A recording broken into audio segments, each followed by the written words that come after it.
Kaugnay niyan, pinalagan din ng ilang mambabatas ang ipinapakalat na AI-generated video ng China.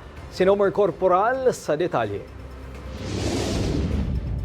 Mariing kinundina ng ilang mambabatas ang AI-generated video na ipinalabas online ng isang Chinese media outlet na umano'y nang insulto sa mga Pilipino. Sa naturang video, inalintunad ang isang Pilipino sa unggoy na nakasuot ng barong.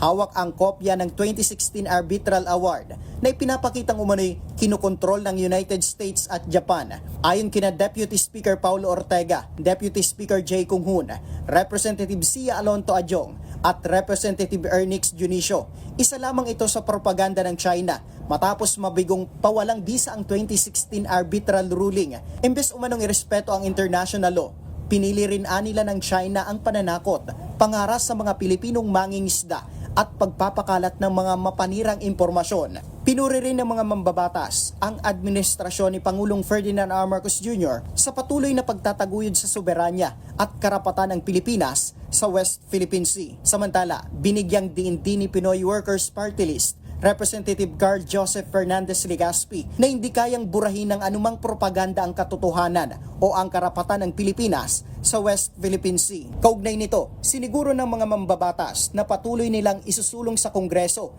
ang mga hakbang na poprotekta sa mga Pilipinong mangingisda at tropa na apektado ng tensyon sa West Philippine Sea. Para sa totoong balita sa Bagong Pilipinas, Nomer Corporal, 13 sa tanghali ng Congress TV.